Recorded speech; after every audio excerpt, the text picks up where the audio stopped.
Haai julle, ek wil sommer net vandag met julle iets deel en ek wil eerstens kom sê, voorspoedige nuwe jaar, mag 2026 vir julle 'n amazing jaar wees.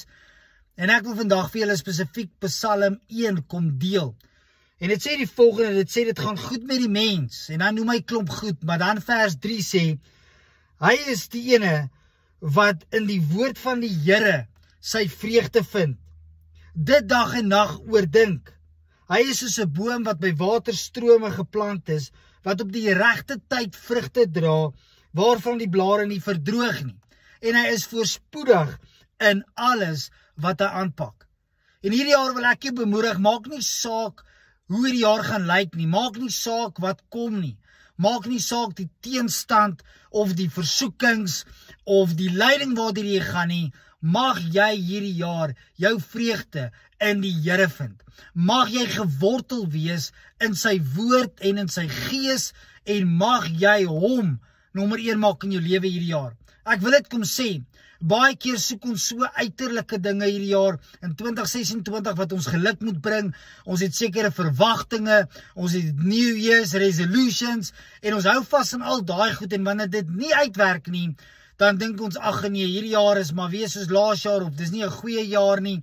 Maar ek wil hierdie jaar jou bemoedig en uitdaag om te sê, moenie hierdie jaar in dit jou vrede en jou blydskap vind nie. Vind dit in die Here, wees gewortel in die Here. En wanneer ons gewortel is in die Here, dan gaan dit 'n goeie jaar wees. Nie omdat die jaar noodwendig goed is nie, maar omdat die ene wie ons aanbid, die een in wie ons gewortel is, goed is. En so baie blessings vir elkeen van julle hierdie jaar. Mag julle vrede en julle vreugde vind in die Here. Mag julle gewortel wees in hom. En weet, soos hy hier kom sê, julle is soos 'n boom wat by waterstrome geplant is. Jy sal vrug dra hierdie jaar ten spyte van wat kom. Wil ek ook jou kom bemoedig met Johannes 4, wat kom sê dat strome van lewende water sal vanuit jou binneste borrel.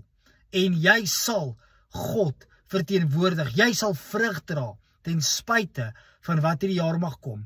So blessings vir julle, seën vir elkeen van julle, en wees gewortel in God. Nie net in dit wat jy dink hierdie jaar moet gebeur nie, maar vind jou vrede en jou vreugde in hom. Oordink die woord dag en nag, en weet, alles wat jy aanpak, sal uitloop op voorspoed. Seën vir julle.